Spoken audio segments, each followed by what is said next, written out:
14,055. Why do I want to do other things the more I try to study? Question. Master, thank you. I would like to ask a question regarding a phenomenon that I continuously experience while making efforts to study. When I listen to your teachings, I understand them deeply, and my soul gets so excited that I say, "Thank you, Master." Following that momentum, whenever I think I should put more effort into my studies, I repeatedly find myself having random thoughts, wanting to suddenly wander off somewhere far away, and slacking off. At the end of the day, I review myself thinking, why am I doing this? Let's get it together. Although it is much less than before, I still experience this ongoing phenomenon. If there is a lesson I need to know and an effort in my study that I need to hold myself accountable for, I ask for your guidance so that I can understand. When people who are meant to possess high-quality energy remain lacking for too long, they become bogged down. Because they are bogged down, they cannot do this or that. But then, by doing the right study here, the quality of their soul is now coming alive like this. As your quality improves, what happens? You want to move, and various phenomena occur. However, depending on whether you move knowing how to move or without knowing, we might walk into a swamp, step on mud, or go somewhere thinking it is good, only to fall off a cliff. If there is something good you gain while studying a little, you should work with it for 3 years to see what kind of goodness it is, whether it is just a bubble, and whether you need to solidify yourself further. You must study like this for 3 years, and after that, if you possess an even greater quality, you can do it for 7 years.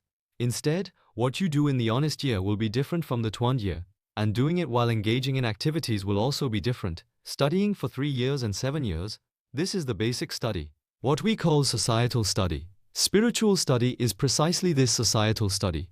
The study where we take things in is when we equip ourselves with knowledge. When we intellectuals were growing up, we just absorbed knowledge as it was given. However, engaging in activities means taking that absorbed knowledge and studying through the things that happen while working in society. Only when we have done this societal study to a certain extent can we understand people, understand society, work hand in hand with others, and allow various things to happen. We did not know what this societal education was, and there was no one who taught us these things. We have all fully grown up, but we grew up only possessing knowledge without ever receiving societal education. From now on, we must do field study in this society, but we haven't been doing it. The things that approach us are coming so that we can do field study. Therefore, what approaches you in your 20s is different, what approaches you in your 30s is different, and the environment given to you in your 40s is entirely different. Also, depending on what kind of quality you have, the environment given to you varies. Societal education is detailed down to these very specifics. If someone had held the key and correctly taught these things, today's Republic of Korea would absolutely not be like this. No one was able to do that for us. Because people were left alone after only acquiring knowledge, there are only smart people, so there is no one but people who fight, and people who think they are the best in the world. Living like this, you cannot become a future leader who can guide humanity. Solidify yourself, and equip yourself. Study more and solidify yourself. When the environment comes where you must move while studying more, you must always respect the other party, and never think of them as below you. A person who is studying must always stay humble in a lower position. The moment you raise your head, your study is over. Do not covet money either. Treat the environment given to you as something to be deeply grateful for, and be grateful to the people around you. Only then will you grow correctly, and the right path will open. If you say, "I am great, I am smart, and I am spiritually enormous, so why should I do something like this?" Then don't do it. You can just get ready to fall off a cliff. No matter how strong your spiritual power is, when you approach this world, you must approach it through the theory of relativity in relation to others. You must not claim that you are great. If you have truly equipped yourself with quality, and that quality is good, this quality should be used for all the citizens, used for this society, and this energy should be unleashed to be used for the people. If you act up claiming you are great, the heavens will strike you down and put you right back in your place. Keep this in mind. Do not think that you are great or that you are above others. I am a person being raised for the citizens. Our disciples are people being raised for the citizens of this society, not so that you can just eat well and live well for yourself. If you grow wishing to become a person who is needed by this society, even just a little, this society is bound to use you, and that is what becomes helpful to this society. If you jump around claiming you are great, that is just a mirage.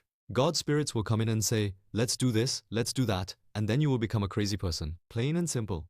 The era of being dragged around by gods is over. If such a thing happens to you, you should think, ah, this is a god. You guys should also study hard from now on. By doing this, we, the Hongekingans widely benefiting humanity, must govern the gods as well. That is what a Hongekingan is. Hongekingans are people raised as leaders, who govern both gods and the citizens of humanity. So if you play along with gods, you become just like them. These spirits that fool around are all corrupt spirits. Deception. Spirits with a lot of greed. Greedy spirits all come around us. If you play along with them, you will also be dragged around by greed. Now, our growth period is over. It is not an era where gods take the lead, but an era where humans take the lead and gods support from behind. If a god runs wild in front of you, a low-level spirit has entered. If you cannot handle this, your life will absolutely never open up. You can think of it this way.